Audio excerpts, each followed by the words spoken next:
অনেক দিন ধরেই ভাবছি যে চুলাটা পরিষ্কার করব, বাট পরিষ্কার করার হয়ে ওঠে না। দেন আজকে শুরু করে দিলাম, ঘুম থেকে উঠেই সকাল সকাল কাজ শুরু করে দিলাম। তো ভাবলাম যে আপনাদের সাথে একটু শেয়ার করি।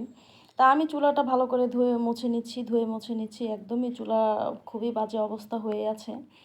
তো এর মধ্যে মূলত আজকে আমি আপনার সাথে ২ টা রেসিপি শেয়ার করব। রেসিপি বলব না, ২ টা আ মেকিং ভর্তা মেকিং আপনাদের সাথে শেয়ার করব। সেটা হচ্ছে যে এখানে আমি শুটকির ভর্তা বানিয়ে নিয়েছি লাল মরিচ দিয়ে। দেখতেই পাচ্ছেন, ওফ! জোস হইছে।